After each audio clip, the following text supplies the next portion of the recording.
Howdy folks, Hulk here. Welcome to episode 15 of Thoughts from the Inner Sphere. And today we're going to delve into the 35-ton Panther. The 35-ton Panther is an interesting little mech. It's a 464, has jump jets. So it's not that fast. Has standard the 9R version, has 104 armor, carries a SRM-4 and a PPC. Now, what is the role that I always see with this mech? It's not a scout. It's too slow. Too slow to be a scout. This is a mech that has a tendency to be a long-range fire support mech that can displace with the jump jets or find itself someplace that it needs to be, but not at a very fast pace. Now, with that PPC, the standard PPC with an 18-inch range or 18 hexes, it can go out there and knock a little bit of armor off something, and with the 13 heat sinks, it's not going to get hot. All right. The big thing is that it can sit there and shoot that PPC every turn while it's in range and never worry if it's only running or walking of ever worrying about heat, because the most it's ever going to do is 12, so it's going to be cool unless it takes a hit to like a heat sink in battle, and then there might be some problems later on. The only time you have to worry about heat with this thing is if it jumps. If it jumps 4, then you're going to be up 1. You can do that 4 or 5 turns and not really have too much of a decrement to worry about. So, what do I see with this thing?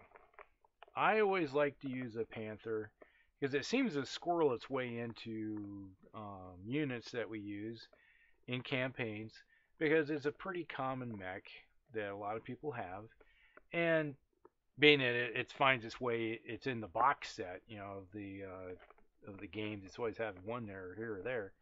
So, what do we use it for? Is that if you have a medium lance or a heavy lance for that matter, if you're worrying about points and you have to, I was like, gee, what do I get? What do I get? You could either get like a vehicle or you can get a Panther. You just kind of squirrel it in there, fills that little niche, because usually you're talking a mech that's under 700 points. Everybody seems to overlook it. I don't know how many times in games.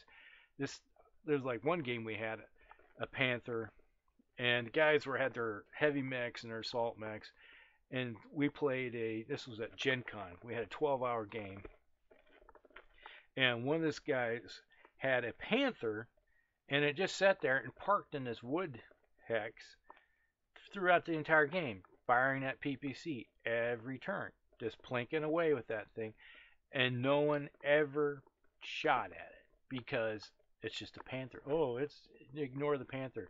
Well, we got these heavies over here.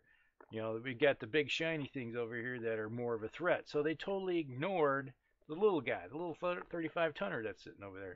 And that's a tendency what the Panther can do for you, is that it can be overlooked and continually hammer somebody with 10 points of damage. 10 points is nothing to sneeze at. All right? So when you get hit, it's like blam, blam, blam. Over the course of about 4 or 5 turns, suddenly even a heavy mech is like, oh, wait, what? Well, okay, that's kind of, I've got to go take care of this thing. It's causing some problems.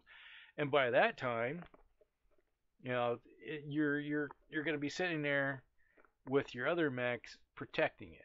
All right, and it'll just displace, move to a better position, and it's like I always like just like get it into a heavy wood hex or some type of woods or some type of cover. It's the same mantra I say every time, is that doing something to make yourself harder to hit is always going to be a good thing. All right. Now this mech, the most it's going to have from a movement aspect is going to be 3, or not 2. sorry, because the most it can move is 6 hexes, and a 5 the modifier of 5 hexes is going to give you 2. All right, so this mech has to find itself either someplace to hide behind to help skew that away, because if a heavier assault mech looks at that thing and it's like, okay, we're going to give this guy a bad day. If they concentrate on it, it can be gone in one turn. You know, a couple assault mechs or heavy mechs, and that's all she wrote, you know, especially if you hit that ammo, which isn't really protected. So, now, let's look at some other things here. We have the variant, which they say is the 8Z, which just, you know, it's irrelevant, that version. There isn't that version. There's a K version, which I have a tendency to like to use. And the K version gets rid of the SRM in favor of 3 medium lasers. Alright, what's not to like? And then increases its armor.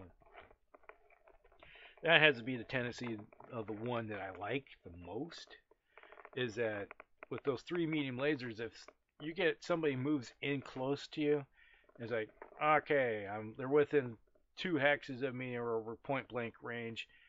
The PPC has got modifiers to hit with because it's in close. So what do? You go with your short range stuff. And then at that range, with 3 medium lasers, you're going to do more damage with the medium lasers than you're ever going to do with that PPC. You know, it'll be spread out in 5 block here, 5 block here, 5 block there if you hit with all 3. So I have a tendency to like that version instead of having the SRM4. You know, the SRM4 gives you more chances of criticals when you get later in the game, when you have that armor stripped off targets. It's kind of the same thing with the 3 medium lasers. If you hit with all 4 missiles, which isn't really going to happen all the time, because the average is going to be 2 or 3 missiles hitting. Usually it's around 3. So the end result's going to be the same, but you're going to do less damage. So I have a tendency to go look at it. It's like, I want the one with the medium lasers. So really there's no variant that I would go with other than the K version if it's not the standard version. So there's really nothing to worry about as a mercenary captain that I would modify on this. It's like, okay, we got this model over here, fits the bill, it's all energy, and when you go to battle with an all energy mech, you don't have to worry about ammo. You do have to worry about more heat, but if you're playing long campaigns like we usually do, where you drop down until you get that beachhead built up, or you get your drop ships in here and then you have to resupply, you may be in the campaign for a couple days without worrying about resupply. So if you have an energy mech, you know that there's no detriment. And then when I always look at it as like, if I'm in a game and I have a choice and I have a missile launcher, and it's like, okay, I hit on an 11 or a 12. Am I going to fire that thing in all reality? Probably not, because the odds are of hitting are pretty slim, and you're using precious ammo up.